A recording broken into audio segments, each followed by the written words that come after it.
You may not know this, but Kia's Niro is a Guinness World Record holder.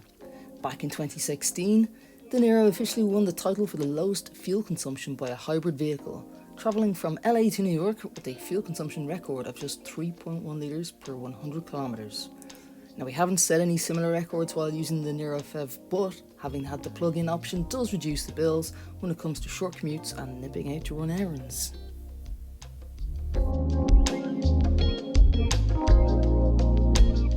This latest generation Niro impressively builds on the success of the original.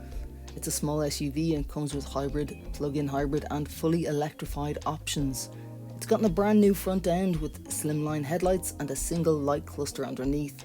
The electric Niro EV has a slightly different front end because of the charging port location. Some cool new additions are the coloured inserts at the side that run up a seat pillar. These sit away from the body and funnel air along the side for aerodynamic efficiency. At the rear, the Niro has sloping lights and an angled window, giving it a low, squat rear end.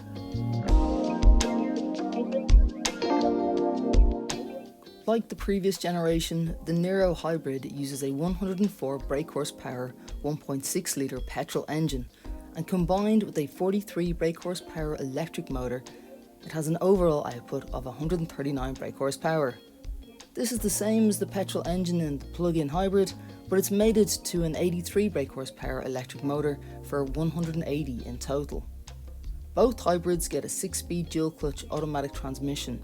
There's a couple of driving modes, and changing from the default Eco Drive mode to Sport sharpens up the acceleration, while the auto gearbox takes a few seconds to catch up. The PHEV performs better with the more powerful electric motor, making motorway speeds a little bit more comfortable. The PHEV's firmer suspension and sharper steering gives it more precision on B roads. It's still no performance hatch, and so for a family SUV does a perfectly fine job. Driving is leisurely when cruising in pure electric mode, and you don't get that instantaneous electric push when accelerating. It's absolutely fine when keeping up with low-speed traffic, and the petrol engine kicks in when needed. The Niro Hybrid has a 1.6 litre 4-cylinder petrol engine mated to a 1.32 kilowatt-hour battery. It builds the 139 brake horsepower we mentioned earlier, and it has 265 Newton meters of torque. Power is delivered to the front wheels only, and the hybrid model manages the 0 to 100 km/h dash in 10.8 seconds. This PHEV features the same petrol engine, except it comes with an 11.1 kWh battery. The plug-in hybrid offers up to 180 brake horsepower and 265 Nm of torque, which gives it a 0 to 100 km/h time of 9.8 seconds. Pricing for the K4 Niro PHEV starts around €41,500, and the most impressive part of the design is the way they've created space in the cabin. Inside, there's a step up in technology from the old model. The layout gives the cabin a bright and airy feel and is miles above a VW in that it's a lot more pleasant to look at. The materials and buttons around the centre console are finished in piano black, which looks great but attracts a lot of dust.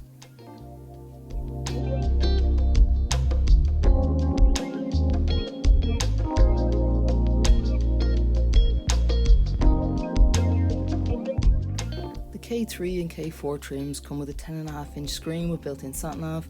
The top spec 4 models get a head-up display and a 10.25-inch digital dash. The digital dash itself is clear and easy to read, with some differences in the dials such as the speedo, which shows the numbers instead of a gauge. The 10.25-inch central screen is a crisp and easy to read dash, with the infotainment system simple and easy to navigate. Only when you quickly jump between menus can it start to lag just a little.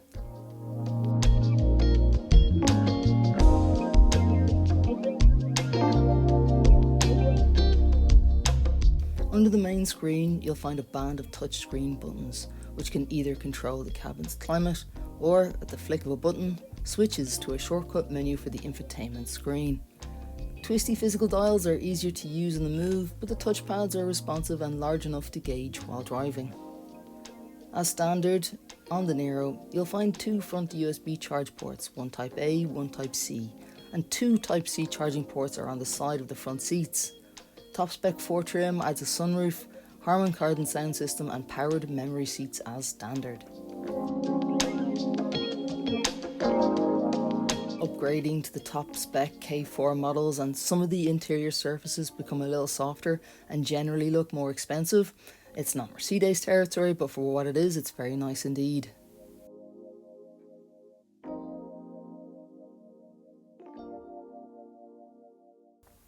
Boot space varies for each powertrain.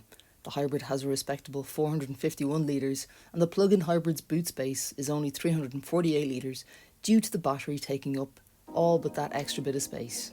The maximum braked trailer weight for the Niro hybrid and PHEV models is 1300 kilograms, while the EV is rated to tote 750 kilograms.